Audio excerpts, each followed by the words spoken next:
Didžiosios JAV prerijos, begalinės pievos, ganyklos, indėnai, nykstantys kaimeliai ir miestai. Tokia žemė JAV atrodo, kurią šiek tiek primiršo laikas. Atrodo, sunku tikėtis ten rasti lietuvių bendruomenės arba juo labiau lietuvišką paveldą. Tačiau ten yra keletas labai įdomių ir unikalių lietuvių bendruomenių. Tokių, kurios prasidėjo dar XIX amžiuje. Ir dabartiniai lietuvių palikuonys ten yra visi iš to laiko. Ten neatvyko tie po Antro pasaulinio karo vadinamieji dipukai ar trečiabangiai. Ir yra labai senas ir labai autentiškos lietuvių bendruomenės, kur žmonės jau kalba angliškai, bet prisimena savo lietuvišką kilmę. Pati pirma stotelė mūsų buvo Oklahoma. Jungtinėse valstijose važiuojant ilgą laiką keliais mus nustebindavo tiesiog sužibusi oazė dažnai, kuri būdavo kazino ir ją lydintys pastatai. Ir dažniausiai tai reikšdavo, kad mes atsidūrėme indėnų rezervate. Labai įdomus faktas, kad lietuviai Oklahomoje taip pat gyvena čoktavų indėnų rezervate. Oklahoma apskritai toks pavadinimas, kurį išgirdus labai vargiai gali pagalvoti apie lietuvius, tačiau ten gyveno lietuvių ir ten tebegyvena lietuvių kilmės asmenų. Tam indėnų rezervate susikūrė lietuvių bendruomenė. Kaip? Tai XIX amžiaus pabaigoje ten atrado Anglį ir daugybė lietuvių iš tų senųjų lietuvių kolonijų JAV rytuose, Pensilvanijos, anglies kasyklų apylinkėse kėlėsi į Oklahomą. Sutikom su vietiniu lietuvių palikuoniu Jim Kurilko, kuris papasakojo tas istorijas, kaip jo senelis žuvo kasyklose. Jos buvo labai pavojingos tos kasyklos. You're in Hartshorn, Pittsburgh County, Oklahoma. The Lithuanians settled in this area most of them before World War I. They came to work in the coal mines of now the state of Oklahoma, but before that it was the Choctaw Nation of the Indian Territory. The Lithuanians, most of them, I have not found any that has came directly to Hartshorn, Choctaw Nation Indian Territory, or directly to Oklahoma. A large number of them settled in Pennsylvania. In the Indian Territory days, according to written documentation, the coal mines of the Choctaw Nation and the Indian Territory paid a little bit more for each car than a man produced. Now, there was also a number of things why a number of people came in. The coal companies went back east because of the labor shortage in the Indian Territory and recruited miners to come to the Indian Territory. The mines of the Choctaw Nation Indian Territory and early Oklahoma were dangerous because, number one, the coal seams were not very thick. The thickest that I've read about is 4 feet thick, and so the rooms were small. And then you have natural gas that's developed, and right now we're sitting in an area of southeastern Oklahoma. At one time it boomed when the natural gas prices were high. It's kind of laid off now, but natural gas was noted for this area of Oklahoma.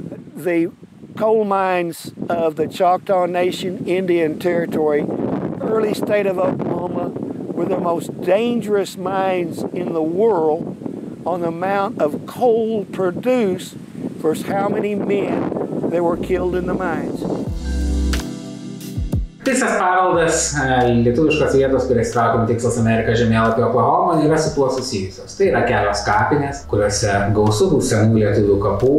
Daug jų mirė labai jauni, žuvo kasyklose. Yra paminklas angliakasiams žuvusiems Makalester miestelį. Ten radom ne vieną lietuvišką pavardę, bet aišku, lietuvių buvo gerokai daugiau nei lietuviškų pavardžių. Tais laikais buvo įprasta, kad atvykę beraščiai lietuviai pasako kažkaip tą savo pavardę, kažkokie anglakalbiai darbuotojai užrašo tą pavardę, kaip jiems atrodo. Ir taip daug tų pavardžių yra nelietuviškos, bet nepaisant to, ten tikrai galėjo būti lietuviai. Ir kapinėse, seni antkapiai su senais įrašais.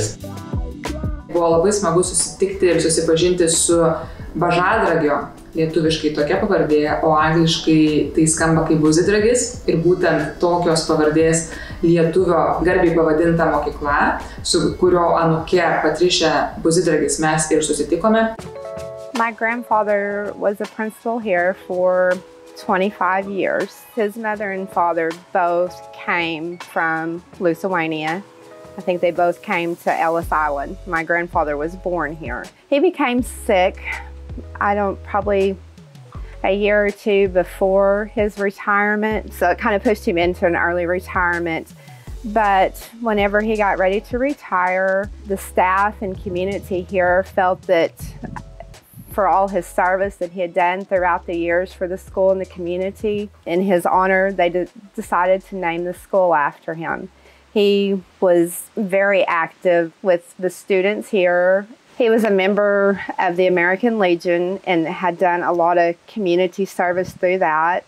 He was director of Boy State. They have summer sessions in which they teach the history of our government to students that are juniors in high school. So he dedicated many, many hours to youth, not only within our community here at Hartshorn, but also statewide. He was mayor of Hartshorn for a couple of years. He was in the military, had served 4 years. He was a military policeman, a captain in World War II. I think all of his worldly experiences and the type of person that he was led the community to fall in love with my grandfather. He was very, very well respected.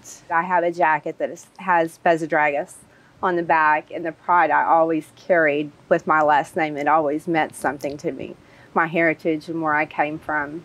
It was important. I feel so much pride standing in front of the school with his name on it in his memory, because he definitely deserved it. Viena keisčiausių istorijų, kuri jau beveik buvo visiškai užmiršta, tai lietuvių kapinių Vilbartono mieste. Šiaip lietuviai Oklahomoje laidojami bendrose kapinėse su kitais, tiesiog kur buvo daug lietuvių, tai ten yra tam tikros lietuvių zonas galbūt, bet jos niekaip nepažymėtos. Bet štai Vilbartone, kaip atrado Vilius Žalpys iš Oregono, kuris yra tikras lietuvių kapinių ekspertas Amerikoje, ten buvo atskiros lietuvių kapinės, dėja jos buvo sunaikintos ir jisai ten atrado tik tai vienintelį antkapį. Prie to antkapio mums nepavyko prieiti, jis yra užspygliuotas vielos, Jim Kurilko siūlė, sako, tai gal lipam per tą tvorą. Bet aš supratau, kad nereikia jau gaišt laiko, jau atėjo naktis, nuvažiuoju dar iki Kanzaso ir aš supratau, kad aš vis tiek neatrasiu daugiau už Vilių Žalpį, kuris ten ne vieną, ne 2 kartus yra buvęs, plačiai tyrinėjęs, o dabar žada net su radaru žiūrėti, kur ten lietuvių palaidojimai prasideda, baigėsi, kiek ten žmonių palaidota yra toje vietoje. Taip kad geriausiai man savo laiką skirti toms vietoms, kurių niekas kitas dar netyrinėjo, kurias reikia išvilkti iš praeities miglų, įtraukti Tikslas Amerika žemėlapį ir tokiu būdu galbūt paskatinti žmonės tas vietas pradėti tyrinėti. Žinai, lietuviai ten yra 4 kapiniai katalikai, kur palaidotas. Bet aš žinau, tokia laikotarpė buvo nemažai lietuviai, kur skiriasi nuo bažnyčios, iš vienas prieš ar kitą. Ir aš pradėjau klausti senesnės žmonės, ar čia niekuomet nebuvo tautinių kapas. Ir vienas senukas, kur jau šiandien yra miręs, jis man pasakė, liktai prisimenu tėvų, pasakė, kad kita pusė Kalvarijos buvo lietuvių kapinių. Tai aš ten ieškojau 1 metą, nieko nematau, ir 2 metai ėjau ir stebuklinga ten vidury pievų buvo paminklą. Kulėjau, žinai, bet karvės ten ėdė buvo labai žema ir tada kažką matau ir gavau leidimą į ten pažiūrėti ir buvo nuostabų paminklą. Kiek ten, manot, buvo palaidojimų lietuvių? Ten labai sunku sakyti, nes pagrindinė vieta, kur palaidoti žmonės buvo, šiandien yra ant gatvės. Tai platino tą gatvę ten ir ar jie buvo persodintos į kitur, perlaidoti kitur vietą, ar dar beliko ten po kelio, yra sunku žinoti. Kuriant Tikslas Amerika žemėlapį, man būna tokių situacijų, kad aš žinau, kad tam tikra vieta tikrai egzistavo. Pavyzdžiui, veikia lietuvių bažnyčia ar lietuvių klubas, bet nežinau kur. Nežinau, ar išliko. Niekur tokios informacijos nėra. Ir vienintelis būdas atrasti tikrą informaciją, kad galėčiau būti garantuotas, kad tikrai tai buvo, tai yra susitikti su žmonėm, kurie tai prisimena. Ir būtent Kanzase taip pamiršta buvo lietuvių bažnyčios vieta. Žinojau, kad buvo Kanzasity lietuvių bažnyčia. Žinojau, kad ji uždaryta jau seniai, bet kas toliau? Ar išlikęs pastatas, kur tiksliai tas pastatas stovėjo? Tai svarbu, nes žmonės, kurie savo genealogijas ieško, jie dažnai sužino, kad pavyzdžiui jų senelis krikštytas kažkokioje lietuvių bažnyčioje. Jie norėtų aplankyti tą vietą, tokiu būdu ir atrasti ryšį su Lietuva, iš naujo su lietuvių kultūra, Lietuvos istorija, bet jeigu tai niekur nepažymėta, to neįmanoma rasti. Na ir mano tikslas, su Tikslas Amerika žemėlapiu, yra būtent, kad tai būtų pažymėta. Kanzasas City susisiekiau su salė Žemaitis, mano bendra pavardė, Žemaitytė, bet ne giminė. Ir salė suorganizavo susitikimą su Boleslovu Strumila. Boleslovą vėliau sutrumpino iki Bill, paskui pailgino iki William. Tai įvairiai galima vadinti, bet jam 90 metų ir jis dar papasakojo, prisiminė, kur tiksliai stovėjo ta bažnyčia. As I remember it, it was a closed church, and I think it was purchased, an old wooden church. They bought it from a Baptist congregation. And christened it the St. Casimir's Catholic Church, and had a Lithuanian priest come in, and Lithuanian nuns there, and the house right behind there was the priest's house, so that's still standing. But as I remember it, I used to go there as a young child, probably from my 1 or 2 years old until about 15 or 16 years old when they closed the church. Probably about 1946 or 1947. The reason apparently it was closed was the bishop at the time didn't want so many what we called ethnic parishes in a closed area, because most of the Catholic churches around here were called a Lithuanian Catholic Church, St. Casimir's, the Polish Catholic Church, St. Joseph. The Germans went to St. Anthony's Catholic Church. Up the hill, the Slovaks, Czechoslovaks went to the St. Cyril's Church, and so that the bishop wanted to close the smallest of the parishes, which turned out to be St. Casimir's. The St. Casimir's congregation or parishioners were quite upset with this, because they had been having bingo parties at this street for years to create enough money to build another church.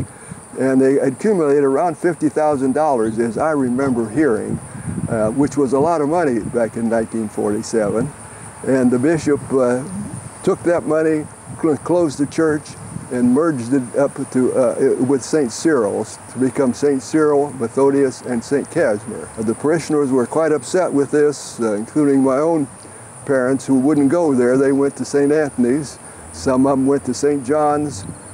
Some of them went to St. Cyril's, but the parishioners all seemed to spread out to different churches, so that you no longer had a Lithuanian community church here. Lietuvių veikla buvo visiškai nunykus Kanzasas City, bet žemaičių šeimos dėka ir kitų šeimų dėka prieš 80 metus ta veikla buvo atkurta. Tai irgi tokia unikali situacija JAV. Tokių yra dar keletas, bet nėra tiek ir daug, kad buvo nunykus, bet tada vėl iš naujo įkurtas lietuvių klubas, rengiami lietuviški renginiai, dėja jau tas klubas nebeturėjo savo patalpų. Dėl to jis visai stengiasi save tą lietuvišką kilmę įprasminti ir taip atsirado net 2 muziejuose lietuviški eksponatai. Tautinio paveldo muziejus yra toksai Strawberry Hill, ten yra lietuvių salė dabar įkurta, šalia kitų tautinių salių, kur yra visokie lietuviški daiktai, lietuviško meno kūriniai, toks įspūdingas plakatas, kuris atspindi, kaip rašoma ta pirmykštės Lietuvos didybė. Ir taip pat yra Wyandotte County, Wyandotte apygardos muziejus, kur tokie jau atgimę lietuviai sugebėjo susigrąžinti ir tą muziejų garbingo vietoje padėti lietuvišką varpą iš tos nugriautos Švento Kazimiero lietuvių bažnyčios. Lietuvišką varpą su lietuviškais užrašais. Na tai šį tą padarė, bet šiaip aišku, jiems reikėjo organizuoti nebe savo patalpose veiklą. Bet labai smagu, kad ta veikla vyksta toliau. Ir pagalvoju, kad tai palikuonių žmonių, kurie prieš 100 ir daugiau metų imigravo iš Lietuvos, daug kartų praėjo, bet jie vis dar prisimena lietuvišką savo kilmę.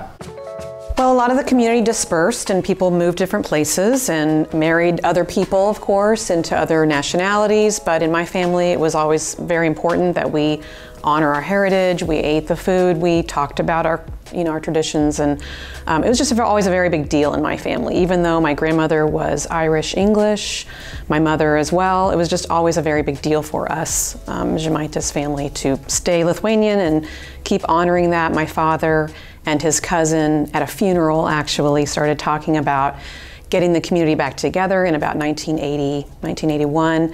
They had a big picnic, they had a big festival, and little by little we kept gathering back all of those who had kind of dispersed. We formed a new community, we formed a dance group. It's been going for 30, 40 years now. We now have immigrants from Lithuania that are here now that are participating. So it's been a lot of fun to continue to research my roots and to do things like the bell project and get our bell back for the museum and enjoy our traditions and our culture. It's a little bit of a difference. I think my generation is more interested in keeping our memories and knowing our history and keeping those things alive, whereas the new immigrants, I think it's different for them. I think they may go back to Lithuania. They're here for now and they're working hard, raising families, great people, and we all have fun together. But it's still a small community. It's only about 50 to 75 people that are active. Kanzase įtraukėme šis 3 vietas į lietuviško paveldo žemėlapį ir pasukome į Ilinojų. Ta naktį turėjome nakvoti Kanzase ir pasirinkome tą viešbutį, kuris vadinosi kaip ir neblogai Econo Lodge. Tačiau nuvažiavę supratome, kad tikrai padarėme klaidą jį užsisakydami iš anksto, nes praktiškai jautėmės tarsi būtume vieninteliai nepavartoję narkotikų ir tikrai jautėmės neįtin saugiai. Na, o į vakarą dar prasidėjo ir milžiniška liūtis, kuri nesiliovė iki pat ryto. Ir rytą, bevažiuodami į Ilinojų, dar geriau sužinojome, kad visiškai netoli mūsų praūžė tornadas. Ir jau pasiekus Springfieldą, Ilinojų sostinę, žmonės mūsų klausė, kaipgi tas tornadas ir klausė, ar mes jo kelyje nesutikome, tačiau dėkui Dievui viskas įvyko labai sklandžiai ir mus pasitiko ir toliau lydėjo tik didžiulė audra, tačiau ne tornadas. Ilinojus, kur Čikaga, yra viena iš lietuviško pasaulio Amerikoje širdžių. Ir nepaisant to, kad ten buvom ne kartą, atradom dar daug naujų lietuviškų vietų, kai kurios naujai sukurtos, kai kurios tiesiog apie jas tik tai dabar sužinojom, kurias pažymėjom Tikslas Amerika žemėlapį, įtraukėme gabalėlį Lietuvos enciklopediją. O gal net dar svarbiau, buvom pakviesti skaityti paskaitas įvairiuose vietose apie lietuvių paveldą Amerikoje ir tikiuosi sudominom galbūt dešimtis, šimtus naujų žmonių lietuvišką kilmę ir tuo lietuvišku paveldu. Bet apie tai jau kitam siužete Tikslas Amerika 2021 Ilinojuje.